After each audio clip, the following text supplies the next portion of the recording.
Live from Now Avenue in UBC Studios. This is Good Morning Uganda.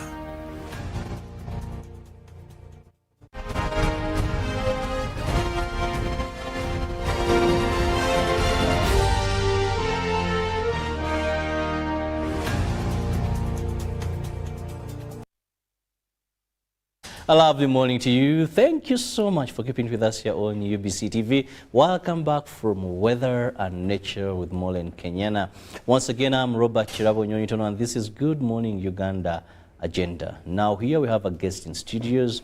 We discuss issues of national importance, and you're able to be part of the topic of discussion by simply using our various social media platforms. We also have a WhatsApp number where you can send a text message or a WhatsApp message.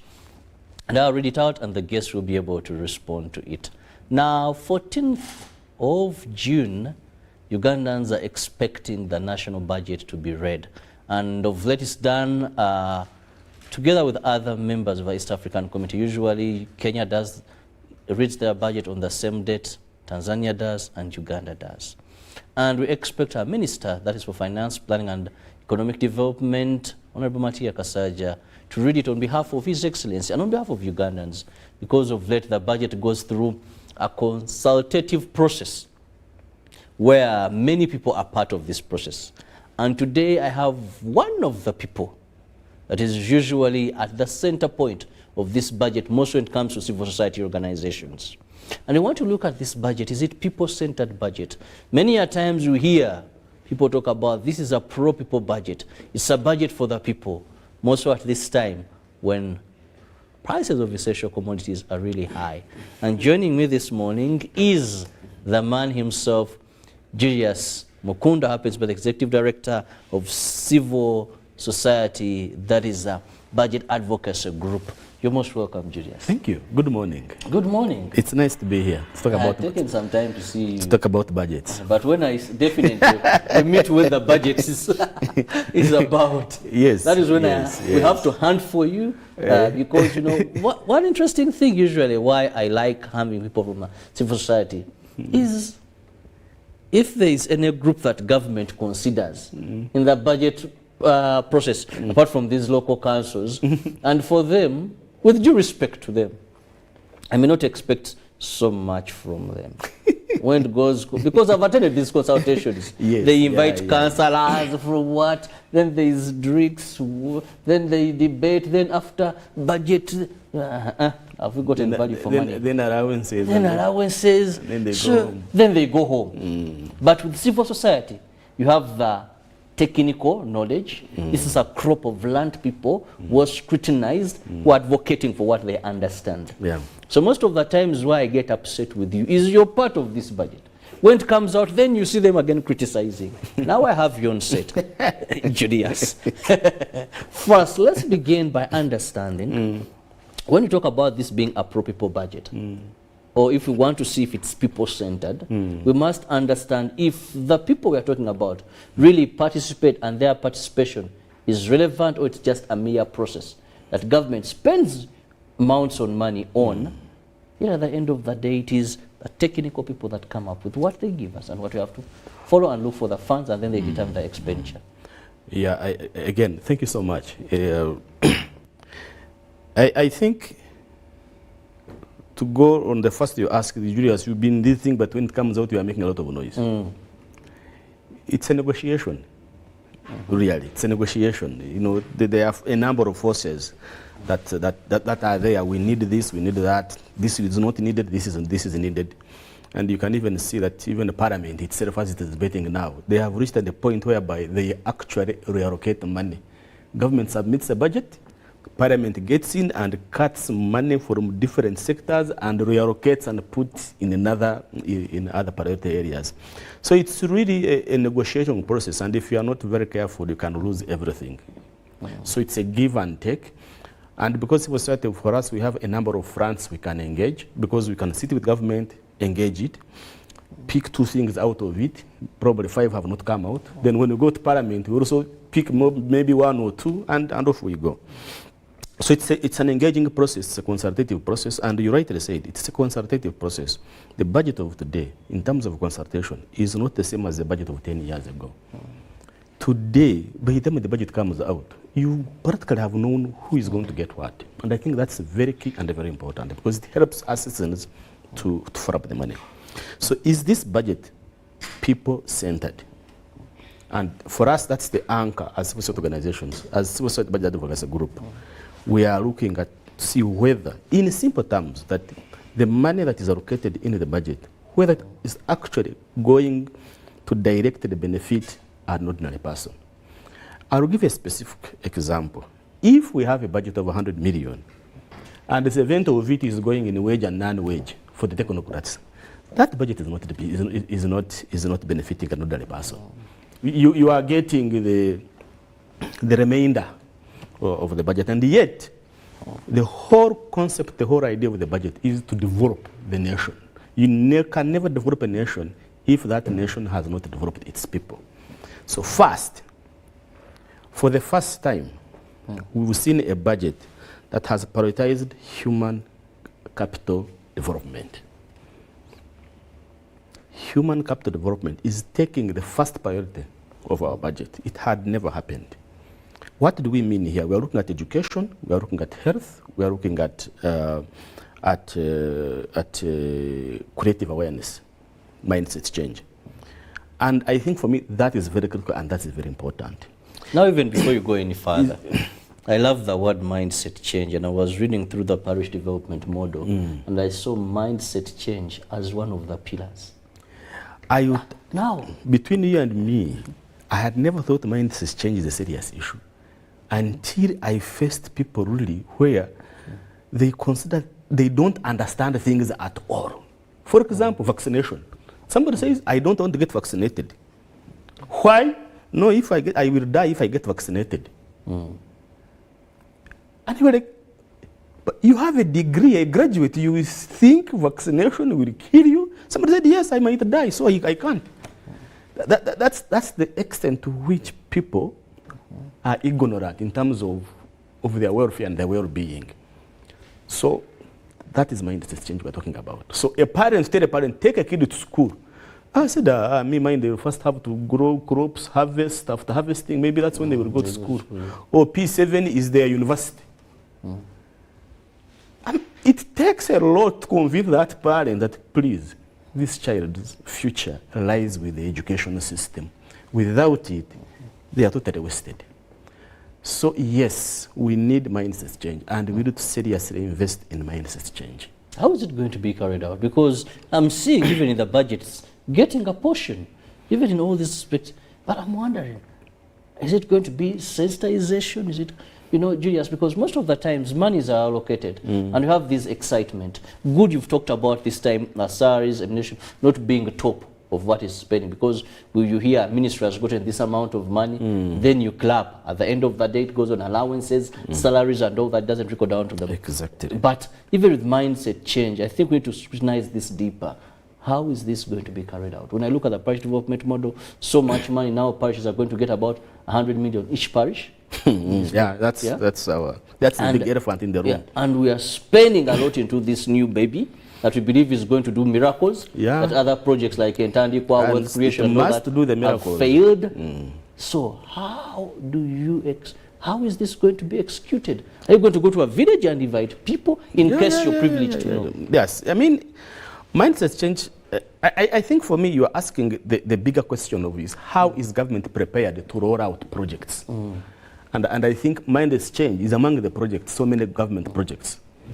And I think our biggest challenge with right now in the government is lack of preparedness to roll out projects. And therefore, mindset change might suffer the same problem like any other government program. Because, for example, the Auditor General is telling you that last year, only 40% of the projects were within timelines. That means that they were likely to be finished according to the date of completion, which means 60% of them were not.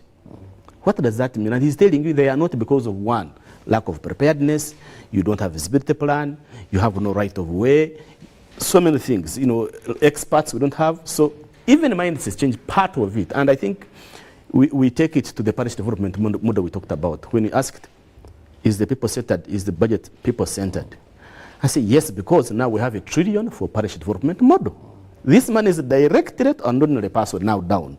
So you say yes, there is some level of people-centeredness where a person would benefit for the money. So as government needs to prepare itself to deliver projects.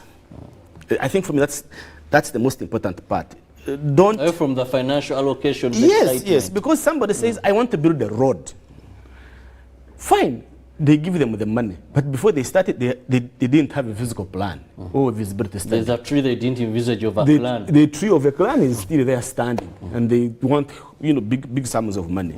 So that is lack of and I'm glad. I mean, in a simple way, that is lack of preparedness. So you need, if you want to start a project, to say yes, I have the right of way, everybody has been resettled, and I can hand over the area to the contractor to start the road.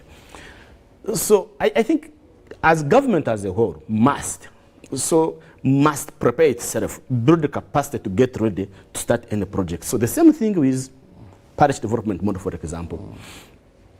For 2 consecutive quarters, the Ministry of Finance has withheld the money for the parish development model. Not because the money is not there, but the money is there. But they said, please get prepared. Recruit parish chiefs. Let parish development committees be functional. And one of the things I was telling Minister of Finance, said, please, we beg you, don't release money to parish development model. If the parish development committees are not functional, if they are not existing, and of course, whether there are no parish chiefs. So you want to send money to a team that is ready to receive the money and start working. Otherwise, you send it, and next year we shall be here on this TV and telling the people, say, oh, our parish development money was stolen, simply because of lack of preparedness to execute a project. And I think for me, that is very critical and very, very important. So 2 things. It's centered because we have human capital development as the number 1 priority. Number 2 is we have the parish development model, funding, the $1 trillion. And number 3 is, I think, consultative processes have definitely increased. You have seen this year for the last 3 years. We've had the National Budget Month. Partly is to let the general public understand what the government is doing. Whether they are doing it right, or whether they're doing it wrongly, but it's time of accountability. So people are able to demand more information, ask the right questions, influence their parliamentarians and their councillors, tell them their problems, and I think for me, those 3 elements define how the people-centered budget, how the budget is people-centered, especially for this particular financial year. Do we have problems? Definitely yes, and one of it, you mentioned it here. The price increase. This budget, we started drafting this budget in December, before the prices. And I have not seen any adjustments to deal with fuel, which was being budgeted at 3,800, it's switching now at 5,000 and 6,000. So executing this budget is going to be very problematic and very difficult because the situation has changed. If you want to buy soap, if you want to, the commodity prices, they have all increased. Now that has not been captured. And it has not been captured. So you are likely to find sectors and MDAs really very constrained in terms of executing. Now, Julius, so when you talk about a budget that is people-centered, one of the things is that when the budget is being read out, all that people look for are proportions given. What takes first? What comes second? What comes third? Is it this time also security? Is it defense? Has it now gone on infrastructure? You know, what goes to health? That is what we basically look at. And now many technocrats, as long as they look at the portions given various sectors, one will tell us it's people-centered because education has taken third. Okay. You know, it's people-centered because maybe defense. We all enjoy security. We all enjoy infrastructure. But one of the things that we don't look at is ability for these funds to be spent very well for the ordinary person to benefit. Yes. Let's talk about health to begin with. And when you look at this budget, the health allocation, last time I saw members of parliament saying instead of constructing more hospitals, let's go back to those that we have. They mentioned about 3 hospitals. They're in very sorry state. Referral hospitals. Now you're talking about having more health center force. Why don't we look at these about 3 hospitals, even a health center force? Because we may want to be everywhere but nowhere. Yes. You visit a hospital, same goes to the education sector. What you call a school may not only be buildings. No. It may actually be the computers. We're talking about ICT, sciences, but how many are going to study sciences? So the ability to transform these allocations to benefit into services. Do we have these monitoring monies that are put there, monitoring and supervision? Has this budget captured that element? Because most of the times you host this plan, they tell you, but we lack funds, Robert. Yes. If you have to go and monitor, if you have to go and supervise, we don't have that budget. As a civil society organization, you want accountability. Definitely, yes. You want service delivery. Yes. But to this accountability monitoring, how did you capture this in this coming budget? And I think you're asking a very good question in terms of transferring the allocations into benefits and services. Because it's one way to say that agriculture has got 800 billion, and another to say what actually has that money done. And I think that's a very, very valid question. And it is the big elephant in the room. Why? Because in a government, and this is something I've been talking about, I said, look, it is very expensive for government to deliver a service. Tell government that please print an exercise book and distribute it to all the children in this country. The exercise book, which on the market street is costing 200, 300 shillings. Government will deliver that book at 20 times or 40 times. And you ask yourself, why does that happen? So the little money which would have really covered so much end up covering very little.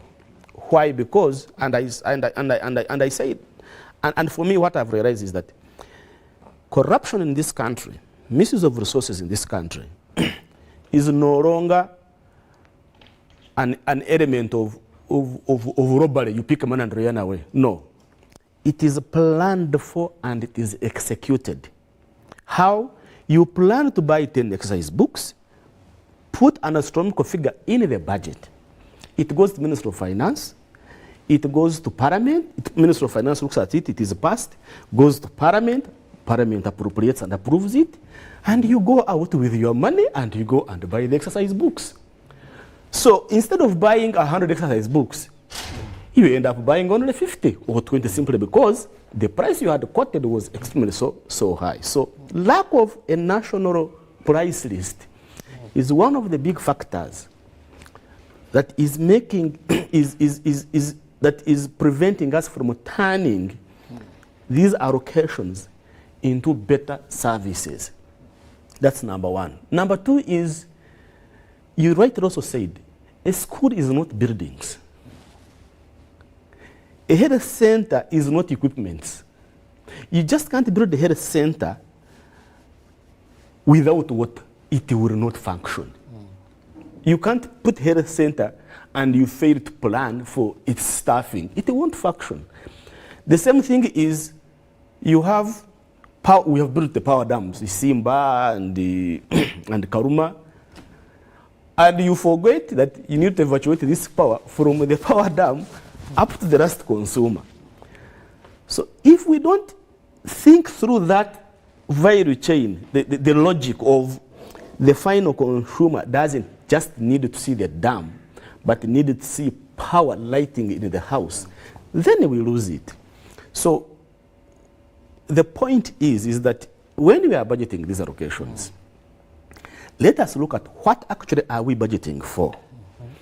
And when the government brought the program-based budgeting, we said yes. Why? When a kid is going to school, in primary, they need to be immunized. So health now joins education to ensure that this kid is not sick. that mindset change, that the parent needs to understand that the girl child also needs to go to school. You see it? And then education comes in to provide the teachers, the school's materials, and then the classroom. That is, now the kid will go to school. Water will also actually come in to provide sanitation, water at school, clean water at school. So that concept must be budgeted for properly so that the kid goes to school. And I think for me is, as long as we don't have that, then we will keep on budgeting as usual. And that's why when the parish improvement model came, we jumped on it, because why? We knew that for the first time, an ordinary person is going to sit and decide how to use that particular money. People will even tell you and say, look, for us when the money comes, it's not about buying inputs, it's about marketing. We grow a lot of matoke, so we know in Kampala a bunch of matoke is at 30, but here we are selling it at 2,000. So we will get the money, hire a truck, take our matoke to Kampala, sell and bring back. So that's how, like, the parish model is, looking at it, that people are determining how they can solve their own problems. But Julius, our viewers, why I'm not excited in amounts allocated? Because when we talk about, is it a people-centered budget, one would think we mention figures, this is getting this. I cease to be excited about figures. That's why I'm driving into this ground to see what are those underneath. Now, one of the areas, Julius, that I want you also to speak about is, what do we allocate to monitoring and supervision? And was this captured as a priority? One time I was speaking to a school inspector of a certain district I won't mention, Ministry of Education. And I was so much on this young man. Told him no. We can't have these fires. And at one time, Ministry of Education, coupled with police, came up with guidelines. Triple deckers not allowed. The list has a number of issues. But almost in a number of schools in that area, these were not there. I go to Chirudu Hospital. One time, a friend of mine had an accident in that area. He was rushed there. I saw on the notes board, Dr. So-and-so, is it doctor on call? There's what they write. Doctor on call, doctor. There were about 8 doctors that are supposed to be around that particular ward. Names given properly. I ask, where are these doctors? I said, Tebaliyo. I called a friend I won't mention, Ministry of Health. So, oh, Robert, no, you can't say they are not doctors. Doctor so-and-so is around. Get the the station. Let me have their numbers and call them. I called one and introduced, I'm so-and-so, a journalist. Said, give me 45 minutes. Wow. 45 minutes, I saw the car, almost flying, getting to that. Now, when I ask this person that, you're in office, you allocate money, you have the people, but on ground they're not there. Why don't you have someone who monitors? And he told me, you see, with your budgets. That is a crucial factor that we don't have. Few inspectors to inspect the schools. This like Wachiso may have about 20,000, have about 5. In hospital, these projects, little do we give to these that can follow up. And that's the biggest challenge of government programs. Monitoring, supervision. That's where you wait for the State House start corruption, you wait for this, you wait for that, and you ask, where was it? Because this is a crucial factor. It's not budgeted for most of the times or strengthened in terms of the budgetary process. I think for me, in that perspective, the best thing that we need in this country is, of course, funding for the Auditor General's office, because he does the audit. And you can say maybe that's a post-mortem. Sometimes the audit comes late. Yeah, when she does post-mortem. That is what annoys me. Post-mortem. But it helps tell you that these things have happened, they shouldn't happen again. The other element you talked about, inspectorate in schools, and I think it is one of the least funded areas in the budget. But at one time I interacted with a senior civil servant, and he said there used to be only one inspector in a school who would inspect all the schools without a vehicle. He said, but today, you find within a district there is a municipality. like 4 other inspectors, that even the inspector in the municipality, I mean, we have some municipalities that are just one street, he's unable to inspect the schools within the municipality simply because he said he has no car. So I think for me, inspection, yes, we need the resources, but also is there a number of things we can do with the inspection. For example, I mean, if I was an inspector, one of the things I would rely on are the parents and the children in the school, whether teachers are teaching, whether they're not teaching. That's number one. Number 2 is we have so many civil society organizations doing service budget monitoring and service delivery tracking. Get to them and ask them and see what happens. They will provide all the information and then take a corrective action. But I think the biggest challenge in having a corrective action is that even with this existing information that things are going wrong, you find that there is little action taking place to prevent it. If there is something so difficult in this country is to fire a primary teacher, you cannot. Even when the evidence is just so much there, the best thing the cow can do on the district is transfer them from one school to another. Take that incompetence from school A to school B. But to fire them because of incompetence in discipline and the rest, forget about it.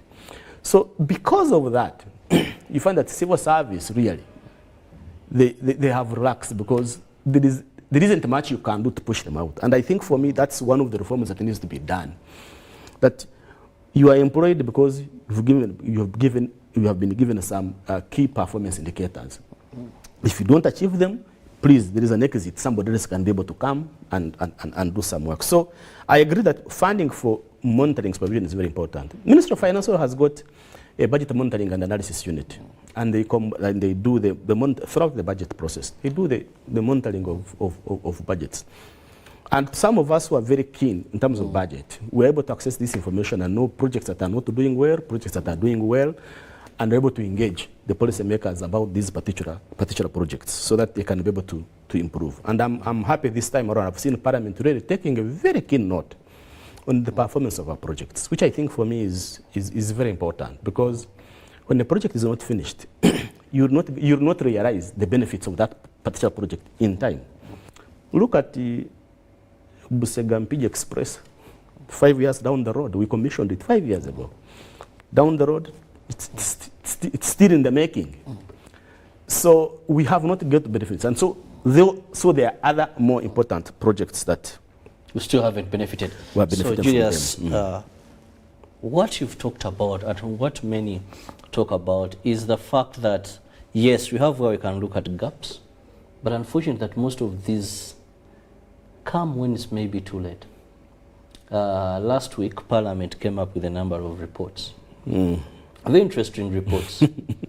Very, very interesting. They have been very busy these days. Very busy. When I read through the Nakawana group, I almost poured a cup of tea. I was out of shock.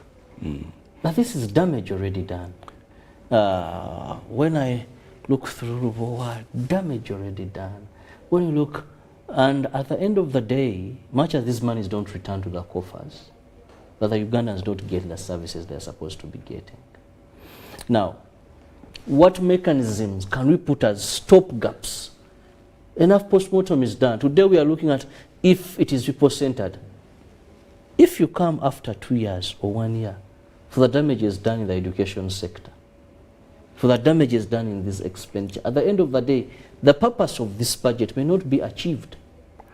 I mean, and you are very right, is that I think our biggest challenge is really we have an implementation challenge in this country. We have the best people in offices, but when it comes to implementation, it becomes a different matter. And one of the things I think that we need to do to ensure that we realize is really to enforce sanctions. You are an accounting officer.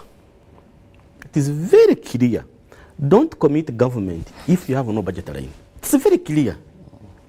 You go ahead and commit government to pay. Yet you know very well that amount of money, you don't have it in the budget. And next year you still become an accounting officer.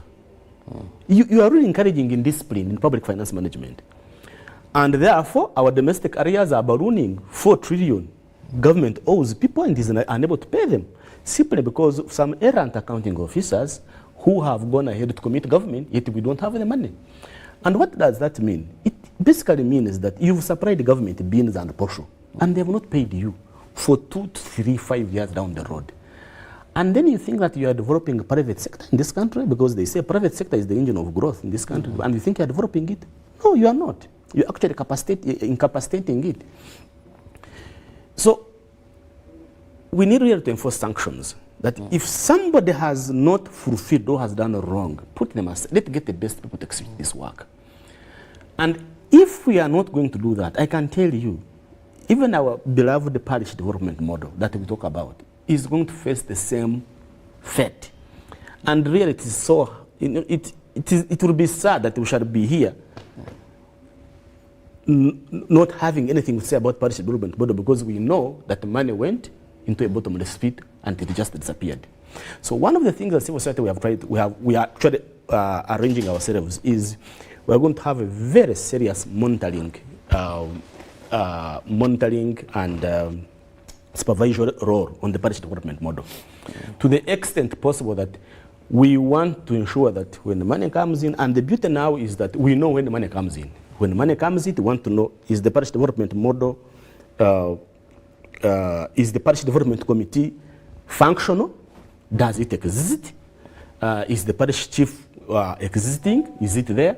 So for me, once that is done, then now we begin to understand who has actually benefited from the parish development fund. So that we know the people that have benefited are not the dead, the people that have benefited are within the area, so that at the end of the day, people are able to follow up and understand that this is the public money that can be used properly. So I think civil society organizations, one of the things that we will be engaging on series around monitoring, monitoring of the parish development model funds. The other element I think for me is educating the public. We have a problem of people knowing this budget is for government, it is not mine. And I really tell them, if this is your money, we have employed these people to manage our affairs, so they need to provide accountability. So, and for me, I'm happy that we have this National Budget Month, for example, where the public is going to know what actually is happening within their budget. Whether it is inadequate or not, let us know what is there and follow it up. Whether there is little money, a shilling, we shall follow it up to the last point. And I think the only challenge is how empowered are you to do that following up? And we are, that's why I'm telling people, say, we are government. No, it's not. It's wrong.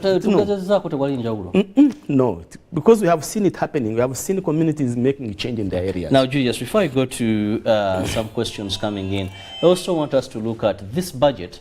There's so much that government has put billions into recovery from COVID-19. SMEs, almost at all levels, go to Uganda Development Bank.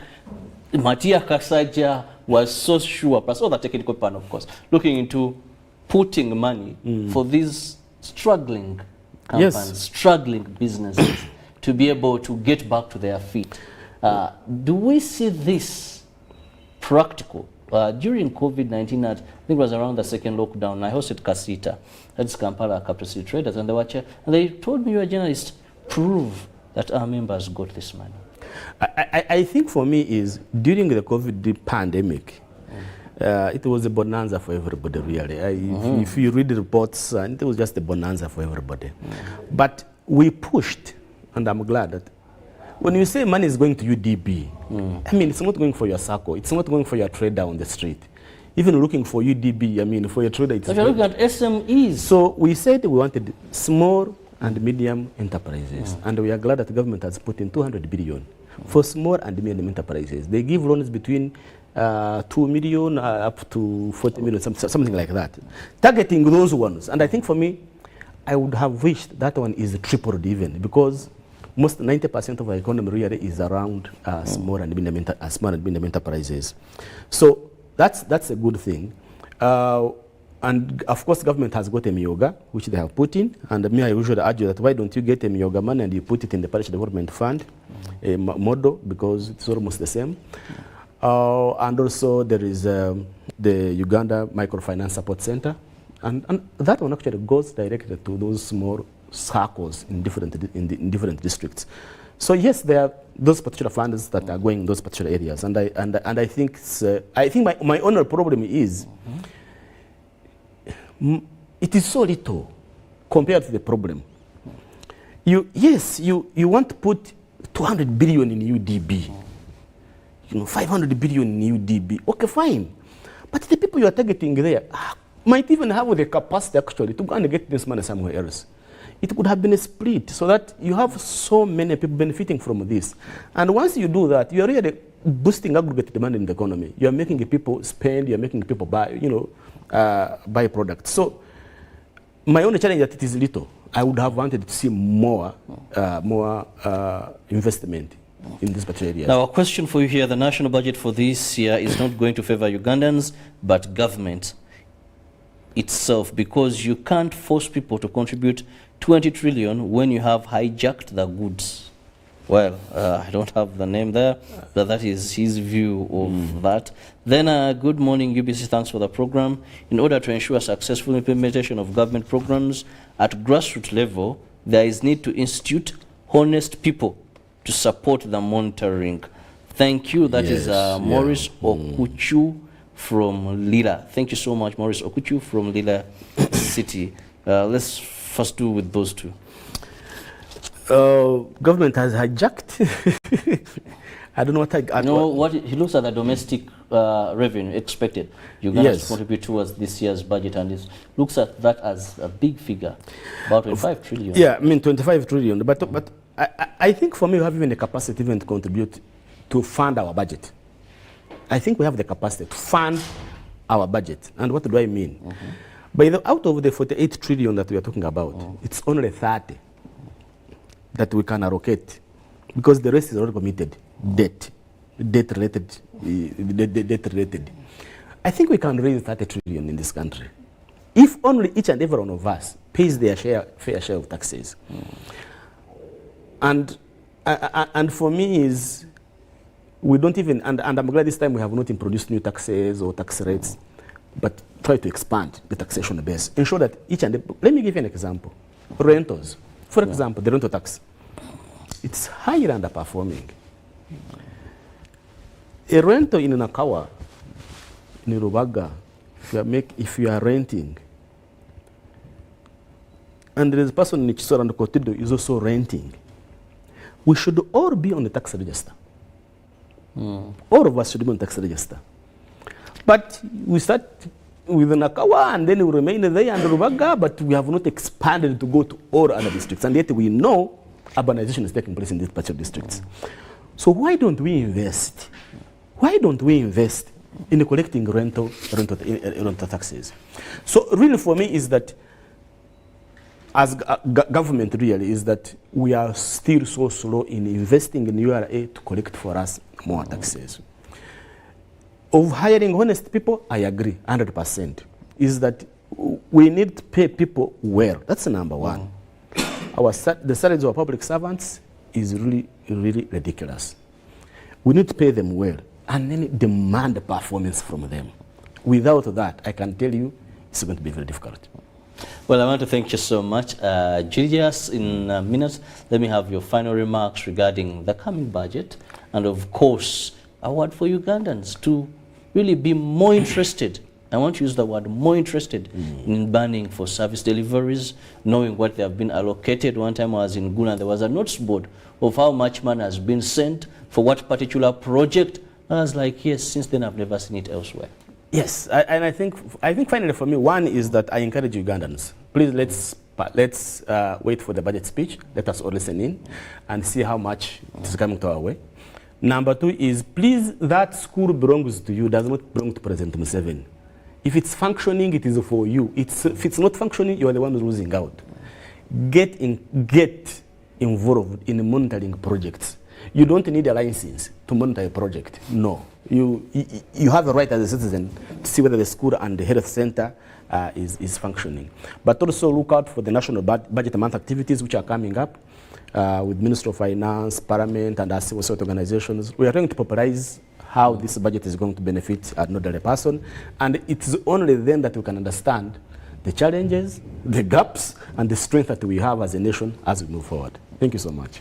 Well, thank you, Julius Mukunda, who is the Executive Director, that is Civil Society Budget Advocacy Group, that brings together a number of society organizations for that time. Well, I want to urge you that please pick interest. And also, yes, fellow Ugandans that are in the implementation process, don't see houses, don't see arcades, don't see brand new cars when these monies are allocated. See the need to serve the country, because what goes wrong may come back to you. If you're supposed to staff that hospital, you never know. Maybe one time it is where you have to go. COVID proved to us where no body would be flown outside of the country, but had to get treatment here in hospitals, maybe where you could have participated in something fishy. Have a lovely day. God bless you.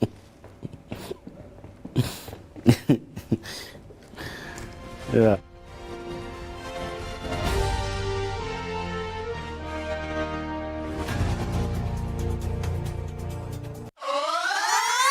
Mirinda.